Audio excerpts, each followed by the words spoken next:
విజయవాడ పట్ల ఆయన చిత్తశుద్ధి లేదు, నాకు తెలిసేప్పుడు అది ఒక 100 కోట్లు కూడా 2014 నుంచి 19 వరకు విజయవాడ అభివృద్ధి కోసం చంద్రబాబు నాయుడు ఇచ్చింది లేదు, చేసింది లేదు. నేను మొదటి నుంచి చెప్తున్నా, నేను ఆయన చెప్పేవాడిని, sir Vijayawada is a reality, Vijayawada is a reality, Amaravati is your dream which has to be converted into a reality. అది అవ్వదు సార్. గిఫ్ట్ సిటీ కట్టారు ప్రధానమంత్రి గారు, ఇంకా చాలా ఇబ్బంది ఉంది అక్కడ. ఎకానమీ అంటే అప్స్ డౌన్స్ ఉంటాయి. ఒక ఢిల్లీ వదిలిపెట్టి, ఎన్సీఆర్ వదిలిపెట్టి, అహ్మదాబాద్ వదిలిపెట్టి, బాంబే వదిలిపెట్టి, పూణే వదిలిపెట్టి, చెన్నై, బెంగళూరు, హైదరాబాద్, కోల్కతా వదిలిపెట్టి అమరావతి ఎందుకు వస్తారు సార్? ఎవరన్నా దేనికి వస్తారు?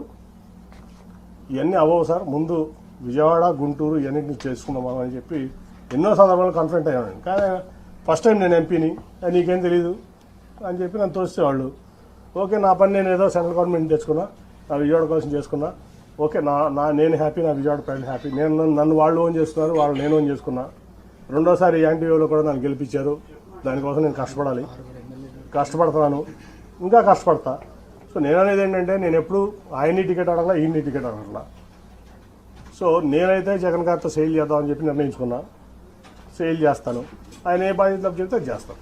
సార్ మీతో పాటు టీడీపీలో సిట్టింగ్ ఎంపీలు చాలా మంది పోటీకి దూరంగా ఉన్నారు, ఎందుకంటే మిగతా ఎంపీల గురించి తెలియదు కానీ విజయవాడ పార్లమెంట్లో అయితే టోటల్గా 60% టీడీపీ ఖాళీ చేసేస్తాం, దాంట్లో డౌట్ లేదు.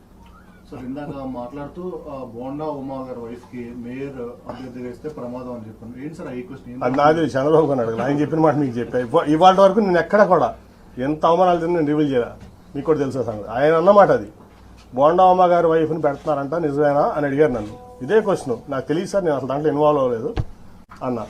కాదు అది చేస్తే చాలా ప్రమాదం, నువ్వు ఇమీడియట్గా మీ అమ్మాయిని పెట్టని చెప్పి పంపించారు. నన్ను ఢిల్లీ నుంచి విజయవాడ పంపించారు ఆయన. ఈ మాట ఇవాళ వరకు నేను ఎవరికి చెప్పలా, ఇంక్లూడింగ్ నా సొంత కుటుంబాన్ని చెప్పలా. 60% తెలుగుదేశం పార్టీ ఎన్టీఆర్ జిల్లాలో ఖాళీ అవబోతుంది. 60%.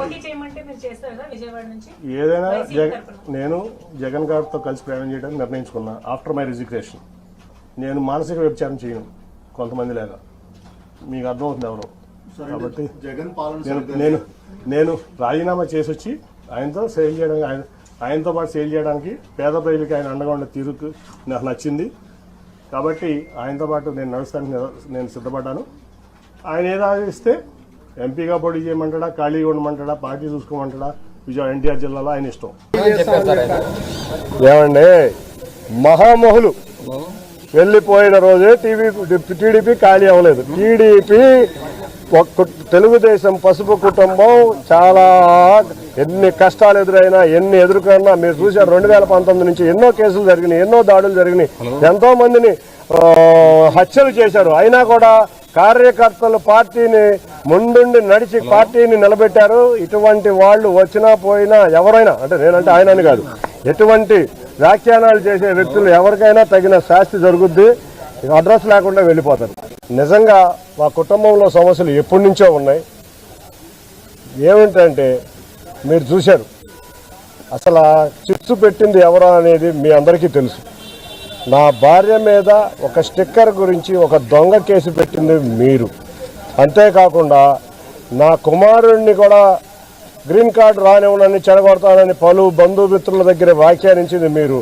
అంతేకాకుండా కుటుంబంలో అందరినీ రకరకాలుగా వ్యాఖ్యానించారు. కానీ ఏ రోజు కుటుంబంలో ఉన్న బాధ్యతలను ప్రజల ముందు తీసుకురాకూడదనే బాధ్యతతో నేను ఇంతవరకు వచ్చాను. ఇవాళ చంద్రబాబు నాయుడు గారు మీకు మేము మా కుటుంబ సభ్యులు అందరూ తరఫున మేము సారీ చెప్తున్నాం. ఎందుకంటే నిజంగా మా ఇబ్బందులని తీసుకొచ్చి మీరు పెట్టారని ఆయన వ్యాఖ్యానించడం చాలా దురదృష్టకరం. అంతేకాకుండా ఆయన ఒక విషయం చెప్పారు, నారా లోకేష్ గారి స్థాయి ఏంటని. ఒక్కడి గుర్తుంచుకో నాని గారు, ఆయన ఒక మాజీ ముఖ్యమంత్రి మనవడు, ఒక ముఖ్యమంత్రి తనయుడు.